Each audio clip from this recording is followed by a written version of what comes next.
কয়লাৰ মুক্ত খনন অবাধ শিলবালিৰ খনন আৰু উজনিৰ বান বিভীষিকাৰ বিজ্ঞানসন্মত বিশ্লেষণ তথা ভৱিষ্যত দৰ্শনক লৈ নাজিৰাত অনুষ্ঠিত হ'ল সচেতন নাগৰিক সভা। এই নাগৰিক সভাৰ জৰিয়তে উত্থাপন কৰা হয় কেইবাটাও গুৰুত্বপূৰ্ণ দাবী।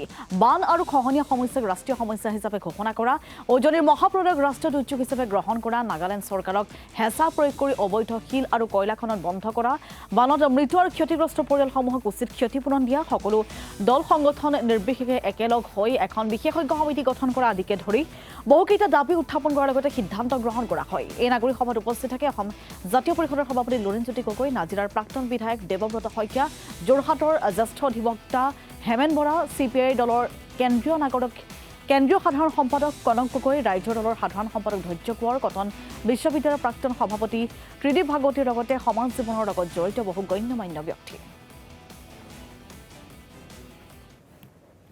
সিদ্ধান্ত হ'ব লাগিব যে অবৈধ সকলোখিনি কাম অসমত বন্ধ হ'ব লাগিব আৰু এই অবৈধ কামৰ পৃষ্ঠপোষক হৈছে অসমৰ মুখ্যমন্ত্ৰী আৰু তেখেতৰ সাংবাংগু আৰু তেখেতসকলৰ বহতীয়াৰ নিচিনাকৈ আইন ভংগ কৰি কাম কৰা অসম চৰকাৰৰ বিষয়া কৰ্মচাৰীসকল। এই সকলোবিলাকৰ বাবে উজনি অসমত এই বিপৰ্যয় আহিলে অসমৰ সম্ভ্ৰান্ত পৰিয়ালসমূহৰ মহিলাসকলে আবেলি সময়ত খুব বেছি নিজৰ পদূলি মুখলৈকে যায়, ঘৰ বাৰী চোতাল সৰা পোছা কৰি।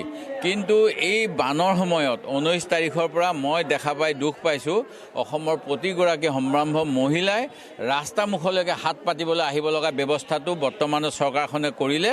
ইয়াতকৈ লাজৰ কথা, দুখৰ কথা নাই। এই বানপানী যিটো জলপ্ৰলয় বুলি কৈ আছোঁ, এইটো আচলতে চৰকাৰ সৃষ্ট, এটা মানৱ সৃষ্ট। তাৰ আৰু বিকল্প একো থাকিব নোৱাৰে, কাৰণ ইতিমধ্যে এইটো ব্যাপকভাৱে চৰ্চা হৈছে গোটেই বিষয়টো। আৰু বিভিন্ন ধৰণৰ যিটো গৱেষণা চলি আছে মানুহবিলাকৰ, মানে অনানুষ্ঠানিকভাৱেই হওক বা আনুষ্ঠানিকভাৱেই হওক, তো দেখা গৈছে যে সম্পূৰ্ণৰূপে ইয়াত মুক্ত খনন, এই কয়লাই হওক বা শিলেই হওক বা আন কিবাই হওক, মুক্ত খননৰ কাৰণে হৈছে। আৰু ইয়াৰ লগত চৰকাৰ সম্পূৰ্ণ জড়িত আছে। মই ভাবোঁ অসমৰ মুখ্যমন্ত্ৰী ডাঙৰীয়া ইয়াৰ লগত প্ৰত্যক্ষভাৱে জড়িত। প্ৰথম কথা হ'ল আজি নাগৰিক সভা, এই যিটো ভয়ংকৰ বানপানী এই সমগ্ৰ অঞ্চলটোতে ব্যাপক ক্ষয় ক্ষতি কৰিলে আৰু এইটো বানপানী মানুহে সৃষ্টি কৰা বানপানী, এটা প্ৰাকৃতিক বানপানী নহয়। আৰু এই বানপানীৰ প্ৰকৃত কাৰণ উদ্ঘাটন কৰিবৰ কাৰণে বিজ্ঞানসন্মত গোটেই বিষয়বোৰ আজি আলোচনা কৰিবৰ কাৰণে নাগৰিক সভা, লগতে ভৱিষ্যতে যাতে এই ভয়াৱহ বানপানীৰ পৰা কেনেকৈ আমি প্ৰতিৰোধ কৰিব পাৰোঁ, কেনেকৈ প্ৰতিৰোধমূলক ব্যৱস্থা কৰিব পাৰে, সেই সম্পৰ্কত লৈ আজি এই নাগৰিক সভা আয়োজন কৰিছে। এই কথা অনস্বীকাৰ্য যে পাহাৰত অবৈধ কয়লাৰ খনন চলোৱাৰ কাৰণে, দীঘলীয়া সময় কয়লাৰ চিণ্ডিকেট চলাই থকাৰ কাৰণে, শিল, মাটি আৰু বালিৰ অবৈধ খনন আৰু চিণ্ডিকেট 10 বছৰ 2013ৰ পৰা 2023লৈকে 10 বছৰ চৰকাৰী সূত্ৰ মতে 397.88 বৰ্গ কিলোমিটাৰ মানে গোটেই গছ গছনি ধ্বংস কৰি দিয়াৰ কাৰণে এই ভয়ংকৰ পৰিৱেশ আৰু পৰিস্থিতিৰ যে সৃষ্টি হৈছে, এইটো কথা সহজে আমি অনুভৱ কৰিছোঁ, সকলোৱে আমি বুজি পাইছোঁ। আৰু আজি এটা বাৰ্তা যাব। প্ৰথম বাৰ্তা হৈছে যে আমি একেমুখে আমি সকলোৱে দাবী উপস্থাপন কৰিছোঁ যে বানপানীক ৰাষ্ট্ৰীয় সমস্যা হিচাপে ঘোষণা কৰিব লাগে। নাম্বাৰ 1, বানপানীক ৰাষ্ট্ৰীয় সমস্যা হিচাপে ঘোষণা কৰিব লাগে।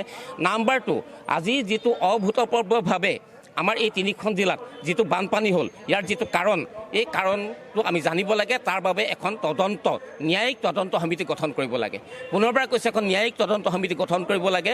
আৰু ভৱিষ্যতে আমি কৈছোঁ যে যিহেতুকে শিল, বাতি বা মাটি খনন হ'বই, গতিকে কোন এৰিয়াত কিমান শিল খনন হ'ব তাৰ এটা শ্বেতপত্ৰ থাকিব লাগিব, যে কিমান বছৰত আমি কিমান শিল খনন কৰিব পাৰিম বিজ্ঞানসন্মতভাৱে।